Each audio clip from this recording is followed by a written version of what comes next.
پڑھا ہے کہ پرانے وقتوں میں ابو نصر سیاد نامی ایک شخص اپنی بیوی اور بچے کے ساتھ انتہائی غربت کی زندگی گزار رہا تھا۔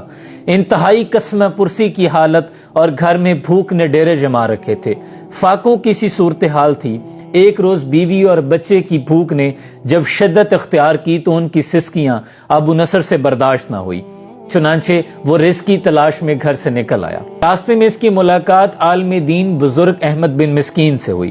اس نے اپنی ساری غربت کا احوال بزرگ کو بیان کر دیا۔ بزرگوں نے اس کا ہاتھ پکڑا اور دریا پہ لے گئے، جا کر کہا کہ 2 رکعت نماز نفل ادا کرو۔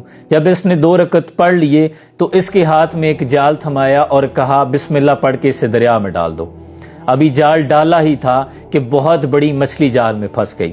جب مچھلی کو باہر نکالا تو بزرگوں نے کہا کہ ایسا کرو، اس مچھلی کو بازار میں لے جاؤ اور فروخت کرنے کے بعد جو بھی معاوضہ ملے اس قیمت کا کچھ کھانے کو خرید لو اور جا کر اپنی بیوی اور بچے کا پیٹ بھرو۔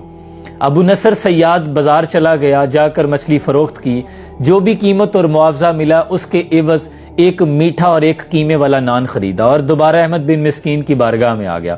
کہا محترم آپ بھی اس میں سے کچھ لے لیں۔ تو بزرگوں نے کہا کہ دیکھو اگر تم نے جال اپنے لیے پھینکا ہوتا تو کوئی بھی مچھلی نہیں آنی تھی، اور میں نے اگر اپنی کسی ضرورت کے لیے تمہاری مدد کی ہوتی تو میں ضرور لے لیتا، لیکن میں نے تمہاری مدد صرف اللہ کی رضا کے لیے کی ہے، لہٰذا چلے جاؤ، جا کر اپنی بیوی اور بچے کا پیٹ بھرو۔ ابو نصر نان لے کر اپنے گھر کی طرف چل پڑا کہ راستے میں کیا منظر دیکھتا ہے کہ ایک ماں اور بچہ بھوک کی شدت سے نڈھال ہیں۔ دونوں کی آنکھوں میں اور چہروں میں بھوک کے آثار واضح دکھائی دے رہے ہیں۔ بچے کی آنکھوں میں آنسو دیکھ کر ابو نصر کے قدم رک گئے۔ اس نے ایک لمحے کے لیے سوچا کہ گھر میں جنہیں چھوڑ کے آیا تھا وہ بھی ایک ماں اور بیٹا تھے، وہ بھی میرے رب کی مخلوق ہیں، اور جو سامنے بھوک کی شدت سے نڈھال ہیں یہ بھی ایک بیٹا اور ماں ہے جو اللہ کے بندے ہیں۔ انہیں کھلانا اور انہیں کھلانا بات تو ایک ہی ہے، لہٰذا پہلے انہیں کھلاتا ہوں، گھر جانے تک اللہ کوئی اور وسیلہ پیدا کر دے گا۔ اس کا یہ توکل تھا۔ اس نے وہ نان اس بچے کو پیش کر دی اور کہا کہ بیٹا کھاؤ، اور ماں سے کہا کہ لو تم بھی کھاؤ۔ اپنے بچے کو کھاتے دیکھ کر ماں کی آنکھوں میں آنسو آ گئے۔ بھوک کی شدت سے نڈھال بچے نے جب نان دیکھا تو اس کی آنکھوں میں اس کے چہرے پر مسکراہٹ آ گئی۔ جب انہوں نے پیٹ بھر لیا تو ابو نصر پھر بوجھل قدموں کے ساتھ گھر کی طرف چل پڑا کہ گھر جا کر اب اپنے بیوی اور بچے سے کیا کہوں گا، اور اللہ سے یہی التجا کر رہا تھا کہ کوئی وسیلہ پیدا کر دے۔ ابھی راستے سے گزر ہی رہا تھا کہ ایک ہجوم نظر آیا۔ ایک شخص بآواز بلند کہہ رہا تھا کہ کوئی میری ابو نصر سے ملاقات کروا دے۔ جب لوگوں نے ابو نصر کو دیکھا تو کہا کہ لو یہ ہے ابو نصر، جو بات کرنی ہے اس سے کرو۔ اس شخص نے کہا کہ میں نے تمہارے والد سے 30,000 درہم ادھار لیے تھے، میں یہ اسے لوٹانا چاہتا تھا، چونکہ وہ فوت ہو گیا ہے لہٰذا یہ رقم تمہاری ہوئی۔ ابو نصر بیٹھے بیٹھے راتوں رات امیر ہو گیا۔ اس کے بعد اس کے کئی گھر اور تجارت کے کئی قافلے بڑھتے چلے گئے۔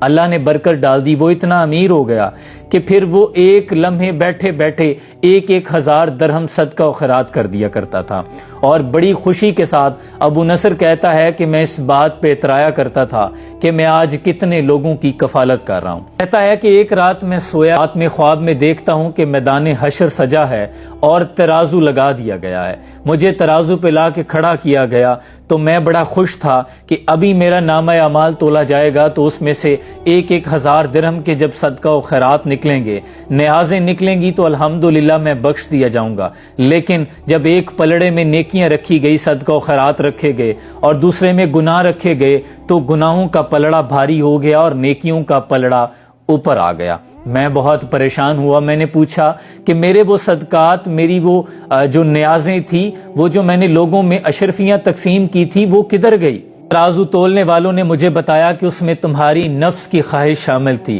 اس میں تمہاری ریاکاری شامل تھی، احساس برتری شامل تھا، لہٰذا وہ بہت ہلکے ہو گئے ہیں۔